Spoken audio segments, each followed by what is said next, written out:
Հիմա ամենայն հավանականությամբ Մոսկվայից հրահանգ է իջեցվել հիբրիդային պատերազմի մեջ ներգրավել նաև եկեղեցին, եկեղեցականները, հաշվի առնելով սոցիոլոգիական այն հարցումների տվյալները, որ եկեղեցին որպես ինստիտուտ, հայ-առաքելական եկեղեցին բավականին բարձր վարկանիշ ունի։ Այսինքն խնդիրը դրված գրեթե վարկաբեկել եկեղեցուն, որովհետև եկեղեցին որպես այդպեսին քաղաքականության մեջ անելիք չունի,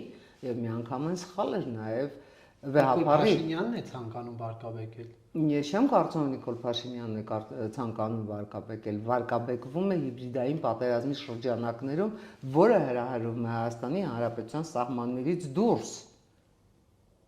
Դա մեզ պարտադրված պատերազմ է, եւ դրա կենտրոնը Կրեմլն է, եկեք դա ընդունենք,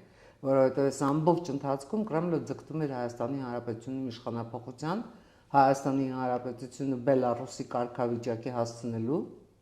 բացահայտ էր, եւ մենք դրան չհասավ, մենք դրան դիմադրեցինք, դիմադրության շարժման մեջ ընդգրկել նաև եկեղեցին, այդ որոշումը վստահաբար Նիկոլ Փաշինյանը չի ընդունել, այդ որոշումը ընդունվել է Մոսկվայում,